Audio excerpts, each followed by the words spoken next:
In today's video, I'm going to teach you how to add a clickable link to your Typeform. We'll do this on a desktop browser so everything is easy to see and follow. Start by opening your preferred browser on your PC. In the address bar, type typeform.com and press enter to head over to the site. Once you're there, log into your account using your usual credentials. Make sure you're on the official site and that the address starts with HTTPS so you know you're signing in securely. After logging in, you'll land in your workspace. Find the form you want to edit.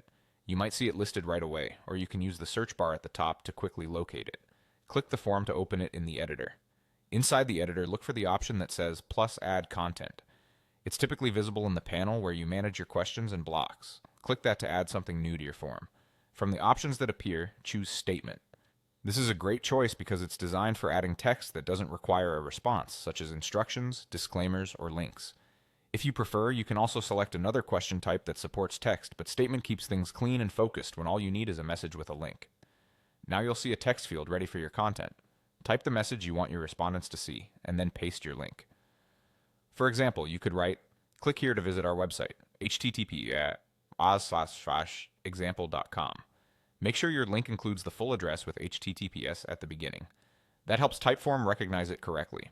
As soon as you paste the link, Typeform will automatically make it clickable. You'll notice it appears as a live link right inside the text field, so respondents can simply tap or click it when they fill out your form.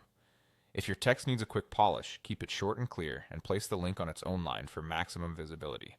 When you're satisfied with how it looks, click Save. This confirms your changes in the form editor so your link is ready to appear for anyone who opens the form.